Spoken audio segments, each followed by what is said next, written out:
I am Padma Shri, working as a guest lecturer in the Department of Botany, Sri Siddhaganga College of Arts, Science and Commerce, Tumakuru. In this video, we discuss PCR, that is polymer chain reaction.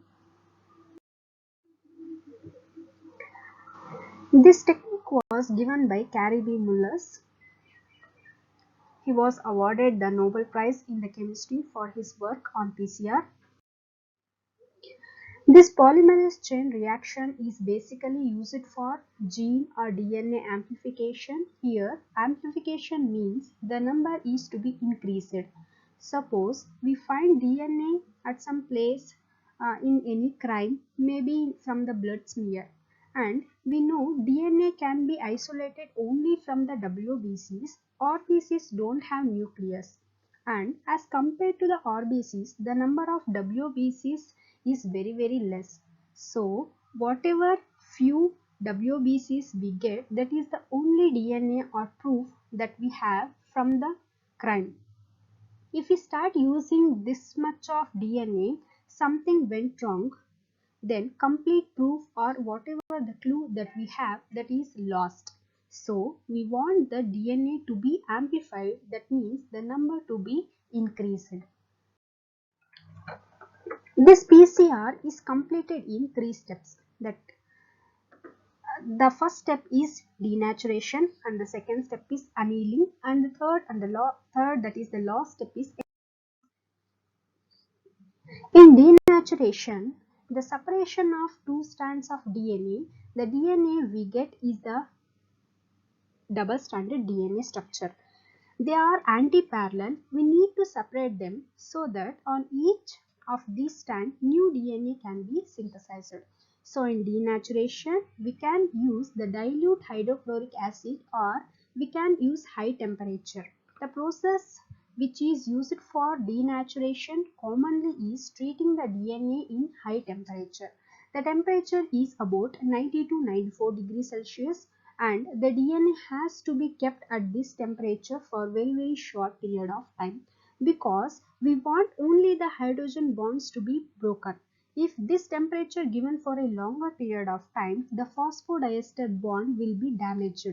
Normally 92 degrees Celsius is the most optimum temperature for denaturation. After this, the two DNA strands are separated.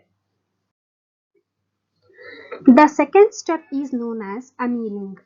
Annealing basically means hybridization.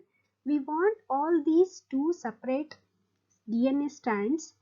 New strands should be synthesized. So, to synthesize a new DNA, there has to be a primer, which is required. Primer is a small fragment of DNA which would initiate the DNA synthesis.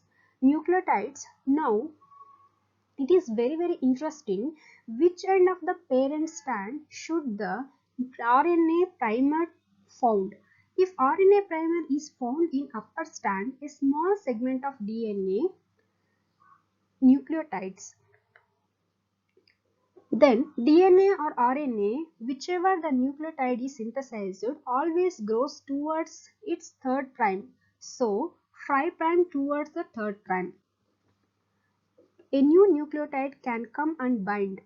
Here you would require RNA nucleotide, enzymes, and this step that takes place at very low temperature, much lower as compared to the first one. The temperature is about 50 to 60 degrees Celsius is the optimum temperature for this to take place. So now we have the primer, that is the RNA. In the third step, that is the extension step, the DNA nucleotides would come and bind with the primer. The thing which is required here are, this step takes place against the upper step, that is the second step. It takes place in a very high temperature, that is the 72 degrees Celsius, which is optimum for this step. We would require an enzyme for this DNA synthesis. This enzyme is known as DNA polymerase. In our body, DNA polymerase do not work at 72 degrees Celsius. Our body temperature is only 37 degrees Celsius. Above this, all enzymes get denatured. So we would need an enzyme which can work in such a high temperature. It should be thermostable. Such an enzyme is isolated from an archaebacterial, a thermophilus bacteria. The name is Thermus aquaticus. This bacteria grows in hot water springs or it survives in hot water springs which are thermostable. And from here we isolate the DNA polymerase known as Taq polymerase. That means we have an enzyme which can work at 72 degrees Celsius. And then we have to add DNA nucleotides, and these nucleotides then get added to the primer and new DNA strands would be synthesized. Starting from one parent strand, a new DNA strands is synthesized, and from other parent strand, other DNA strands obtained. We started with a single DNA, double-stranded DNA. We separated these two strands. A primer is attached to it, and other primer, the DNA is synthesized. Starting from one, now we have two.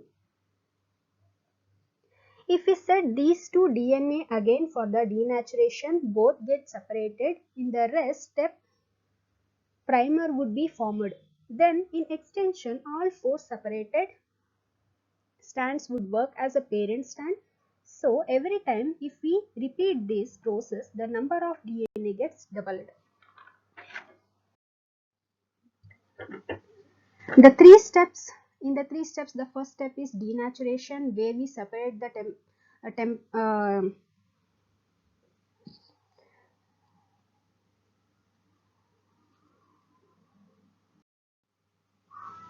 temperature is very important. In the first step, it takes place at high temperature around 92 degrees Celsius. In the second step, that is annealing, which takes place at a slightly lower temperature, that is around 50 degrees Celsius to 56 degrees Celsius.